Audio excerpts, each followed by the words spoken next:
Bien-aimés dans le Seigneur, topesi bino mbote na kombo na Yesu Kristo.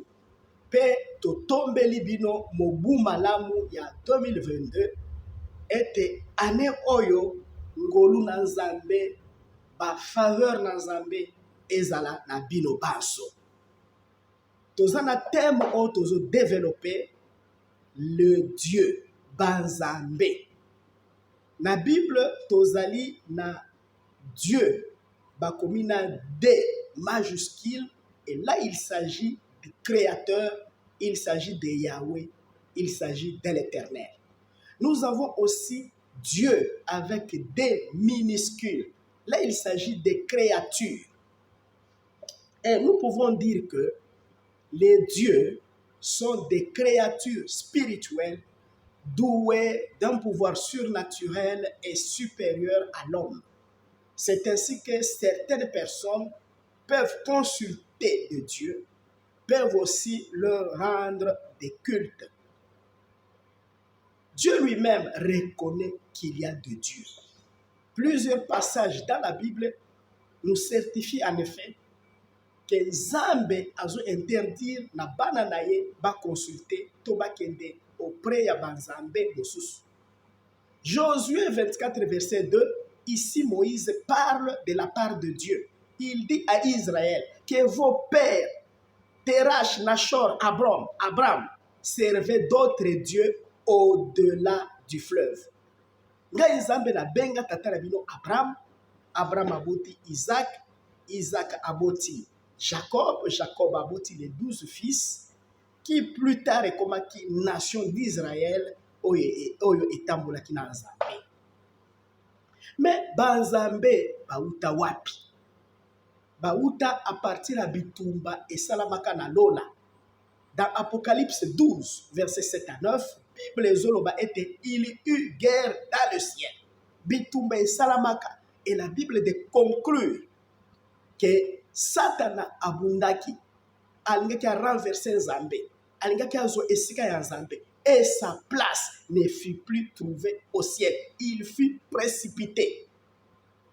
Luc 10, verset 18, Yesu azoloba ete, je voyais Satan tomber comme un éclair. Satan akweyaki ye moko te, azalaki na ba troupe abandaki ko diriger. Apocalypse 12, verset 4, ezoloba na biso ete, amemaki un tiers ya ba étoile ya Nzambe, amemaki un tiers ya ba ange ya Nzambe. Nzokande Apocalypse 5, verset 11, ezoloba na biso ete, ba ange baza des milliards et des milliards, des milliers de milliers. Satan a mis un tiers. Donc ba ange déchu, baza pe ba milliards na ba milliards, baleki motango ya biso batukati na mokili oyo. Sika awa tango bakweyaki, na lubaki ete bakweyaki na kata univers. Mais tokomona point moko moko. Mosusu bakweyaki na ba astre, mosusu bakwei na mabele awa na mokili, mosusu bakwei na kati ya ba mer, mosusu bakwei na sembo ya mabele, mosusu bakweyaki na kati ya ba séjour de mort. Tokomona nyonso wana. Mais aujourd'hui là, nous parlons de un. Ils sont tombés dans les astres. Et quand nous parlons des astres, nous faisons allusion à la lune, au soleil et aux étoiles. C'est comme dans une armée. Il y a un commandant suprême, il y a aussi des commandants subalternes. Satan azalaki commandé à ba troupe ya rébellion o ya salaki kati ya ba troupe na ye azalaki pe na ba ange mosusu bazalaki élevé. Sika awa bisika etuluku ya ba ange ekweyaki bisika wana ange oyo azalaki mpe élevé na grade akomaki Nzambe ya esika wana. C'est ainsi que na kati ya ba astre banzambe oyo baza kati ya ba astre babengi bango ba Astarte, les Astarte. Astarte euti na mo astre. Tomoni Salomo tango abalaki basi ebele ezali na basi oyo bamemaki ye asambela ba Astarte. Bien-aimé dans le Seigneur, sika awa tokomona na kati ya cadre ya délivrance eza na ba ange oyo déchu milimo mabe eutaka na ba astre eyeti na mokili oyo. Matthieu 17 verset 14 tina ba 17 kuna eza na tata moko aye kolelela Yesu Kristo alobi ete mon fils est lunatique namemaki ye epai ya bayekoli na yo bakokaki kokangola ye te. Yesu akangolaki lunatique wana. Awa mo ezo intéressé biso ezali lunatique. Il avait un fils lunatique. Katikati ya lunatique tozana mo lune. Donc démon wana autaki na kati ya lune akititi na mokili oyo. Aza baza ba démon moko méchant, ba démon destructeur.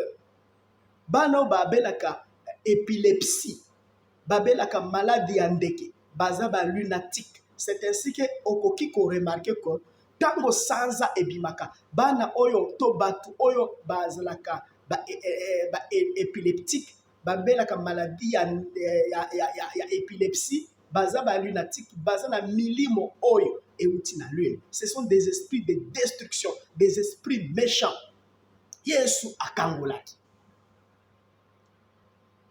Bien aimé, toza na religion munene kati na mokili oyo.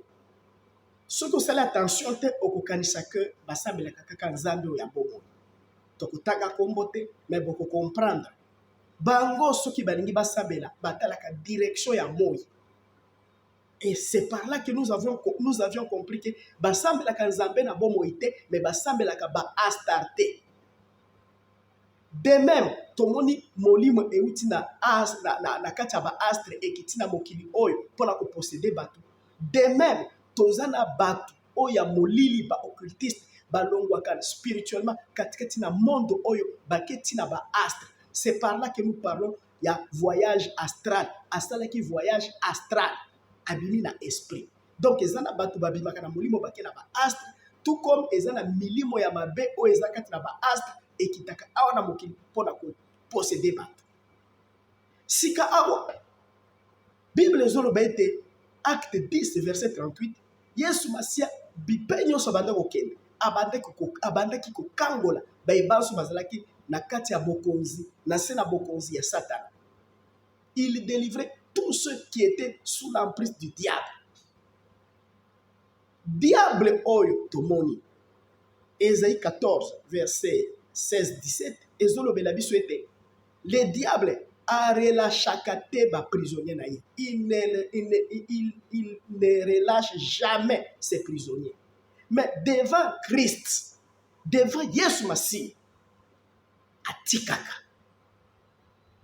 Yango wana bien aimé dans le Seigneur, ceux qui vous en a bitumba, yambolimo, ceux qui vous en a ba problème, to bengi sivino katikati ya milulu minene tozo ko organiser avec comme thème ya enseignement na biso les dieux. Boya toluka lobiko epa na nzambe. Tosanganaka chaque mardi et chaque vendredi de 16h, de 10h à 16h et le dimanche de 9h à 12h. Nous sommes à l'église Rocher d'Oreb, Oye Kambami na pasteur Joseph Kassou. Nous sommes situés à Mimosa, villa numéro 21, au Kita tout juste en allant vers Pompage, ou en revenant du pompage sozoke de Kitambo, ou ce que zoke de pompage outi Kitambo Bagaza, au Kita na arrêt Mimosa. Quand na kati otuni villa numéro 21, nous sommes là. Venez donc expérimenter la puissance de Dieu. Venez donc suivre les enseignements parce que mon Christ a fait d'abord katikati ya enseignement. Zambe apambola bino.